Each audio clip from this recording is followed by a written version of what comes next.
Hello guys, welcome back to my channel. ನಾನು ಆಗ್ರಾದಲ್ಲಿ one ಡೇನ ಹೇಗೆ ಸ್ಪೆಂಡ್ ಮಾಡಿದೆ ಅಂತ ಇವಾಗ ನೋಡೋಣ. ಫಸ್ಟ್ ನಾವು ಬಂದು ಹೋಟೆಲ್ ಚೆಕ್-ಇನ್ ಆಗಿ ಈ ಬ್ಯೂಟಿಫುಲ್ ವ್ಯೂ ಜೊತೆಗೆ ರಿಲ್ಯಾಕ್ಸ್ ಮಾಡ್ಕೊಂಡ್ವಿ ಸ್ವಲ್ಪ ಹೊತ್ತು. ಈ ಲಕ್ಸುರಿಯಸ್ ಆಗಿರೋ ರೂಮು ಜೊತೆಗೆ ಬ್ಯೂಟಿಫುಲ್ ವ್ಯೂ ತುಂಬ ಚೆನ್ನಾಗಿತ್ತು. ನಮ್ಮ ಡೇ ಸ್ಟಾರ್ಟ್ ಆಗಿದ್ದು ತುಂಬ ಚೆನ್ನಾಗಿ ಸ್ಟಾರ್ಟ್ ಆಯಿತು.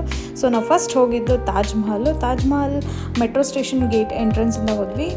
ಡೈರೆಕ್ಟಾಗಿ ನಮಗೆ ಅಲೋ ಇಲ್ಲ. ಸೊ ನಾವು ಸ್ವಲ್ಪ ಹೊತ್ತು ವಾಕ್ ಮಾಡಬೇಕು. ಇನ್ಸ್ಟೆಡ್ ನಾವು ವೀಲ್ ಮೂಲಕ ಒಳಗಡೆ ಹೋಗಿ ಫುಲ್ ಎಲ್ಲ ಎಕ್ಸ್ಪ್ಲೋರ್ ಮಾಡಿ ತುಂಬ ಚೆನ್ನಾಗಿ ಎಂಜಾಯ್ ಮಾಡಿದ್ವಿ. ಆ್ಯಂಡ್ ಡೀಟೇಲ್ಡ್ ವಿಡಿಯೋ ಬೇಕಂದರೆ ನಾನು ಡಿಸ್ಕ್ರಿಪ್ಷನಲ್ಲಿ ಲಿಂಕ್ ಹಾಕಿರ್ತೀನಿ, ನೋಡಿ.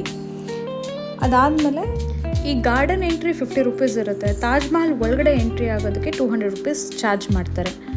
ಆ್ಯಂಡ್ ನಿಮಗೆ ಗೈಡ್ ಅವಶ್ಯಕತೆ ಹಿಸ್ಟ್ರಿ ಬಗ್ಗೆ ತಿಳ್ಕೊಳ್ಳೋದಿದ್ರೆ ತೊಗೊಳ್ಳಿ, ಇಲ್ಲಾಂದರೆ ತೊಗೊಳಕ್ಕೆ ಹೋಗಬೇಡಿ. ಶೂ ಅಲೋ ಇರಲ್ಲ. ಸೊ ಅವರೇ ಒಂದು ಶೂ ಕವರ್ ಕೊಡ್ತಾರೆ. ಸೊ ನೀವು ಅದನ್ನು ಹಾಕ್ಕೊಂಡು ಒಳಗಡೆ ಎಕ್ಸ್ಪ್ಲೋರ್ ಮಾಡ್ಬೋದು. ಸೊ ಡೀಟೇಲ್ ವಿಡಿಯೋ ನೋಡಿ.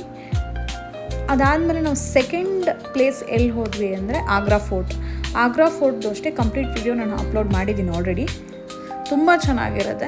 ಆ್ಯಂಡ್ ಗೈಡ್ ಮೇಲೆ ಸ್ವಲ್ಪ ಹುಷಾರಾಗಿರಿ. ತುಂಬ ಎಕ್ಸ್ಪ್ಲಾಯ್ಟ್ ಮಾಡೋದೆಲ್ಲ ಮಾಡ್ತಾರಲ್ಲಿ. ನೀವು ಸರಿಯಾಗಿ ಜಾಸ್ತಿ ಓವರ್ ಪ್ರೈಸ್ಡೆಲ್ಲ ಪೇ ಮಾಡೋಕ್ಕೆ ಹೋಗಬೇಡಿ. ಪರ್ ಹೆಡ್ 200 ರೂಪೀಸ್ ಏನೋ ತೊಗೊಳ್ತಾರೆ ಅಷ್ಟೇ. ಅದಕ್ಕಿಂತ ಜಾಸ್ತಿ ಪೇ ಮಾಡಿದ್ರೆ ಅವ್ರು ನಿಮ್ಮನ್ನ ಎಕ್ಸ್ಪ್ಲಾಯ್ಟ್ ಮಾಡ್ತಾ ಇದ್ದಾರೆ ಅಂತಲೇ. ಈ 2 ಪ್ಲೇಸ್ ಆದಮೇಲೆ ನಾವು ಚೆಕ್ಔಟ್ ಮಾಡಿ ನೆಕ್ಸ್ಟ್ ಡೆಸ್ಟಿನೇಷನ್ಗೆ ಹೋದ್ವಿ. ಸೊ ಅದನ್ನು ನೆಕ್ಸ್ಟ್ ವೀಡಿಯೋದಲ್ಲಿ ಅಪ್ಲೋಡ್ ಮಾಡ್ತೀನಿ. Thanks for watching. Please subscribe ಮಾಡಿ.